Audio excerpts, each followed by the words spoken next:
Well, I had a good experience training with a lot of people in the US in Hard Knocks. It was really nice. I get to meet Angla, Martin, and a lot of big names. But I had to come back in less than 3 weeks or 2 weeks here because the pandemic got worse.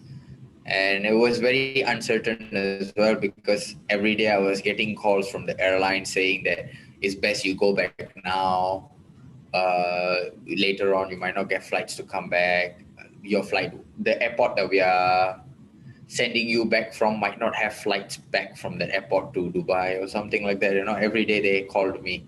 And then finally, I just decided to come back. And as soon as I reached Malaysia, 2 days later, Malaysia went into lockdown.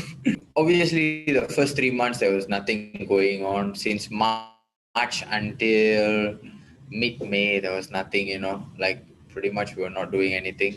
So from March to mid-May, like nothing, and then I started doing some odd jobs here and there. I was starting to teach, and then I was starting to do delivery as like a delivery boy, and then a lot of things. And then finally, when the gym started to open, I got my job in a gym near my house, and I started to work and started training again and prepare for a fight.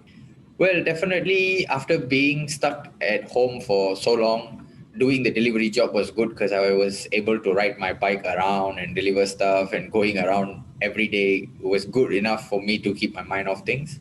And then now that I teach, I still teach. I teach martial arts to people. It's pretty good. Keep me, how do I say, focused on something, rather than not doing anything. I haven't think about title contention yet at this moment. Last year, if you ask me this fight, I win that fight. But at the moment, there's so many uncertainties, and I don't want to keep my hopes too high. I gotta do what I gotta do on coming Friday, and after that, we will see where it goes. Tyler McGuire is a very nice guy. He's very humble, and yeah, I think he's a dangerous guy everywhere, standing on the ground. Um, I just gotta do my best against him, and he's gotta be the best of him as well. But never know. Only time can say that. But I'm just looking forward to doing my best against Tyler for now. And the most important thing that I've learned from fighting all these big names is I gotta do my best against anyone they put on that date. I shouldn't look past it. I think my most memorable fight will be with Sebastian Karstam in one championship, and Kiamran Abasov, because it was a bad year. I was totally injured. Like my back was like very injured, and I still managed to fight twice. Obviously, with Kiamran, I didn't get to do much, but with Karstam, I did a lot. I was surprised with myself after the fight. My performance was so good to an extent where like I had a back injury, which was very chronic, and I still did so many things. Obviously, the champion of my division, because that would be the best fight to get, but I think I'm not, how do I say, I have not enough wins yet. Yeah, I've recovered from the back injury last year, and I still keep up to date with all the basic rehab stuff and everything from time to time. No, especially with how the situation is currently in Malaysia. There's nothing particular we could work. We just worked with what we have.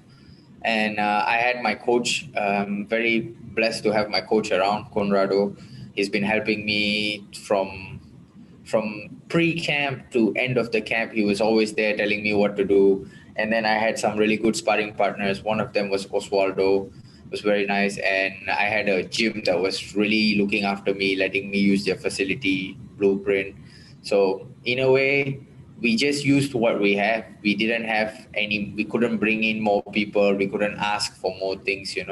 We just used whatever we had and polish up our tools. Well, usually he tells me what to do and I do. So I guess we got Zoom and all this technology now that we can use. Might as well use the same way, listen to the people. digital age is definitely upon us, right? Like Yeah. everything now is being streamed, and yeah, it's great that you can train remotely without your coach here.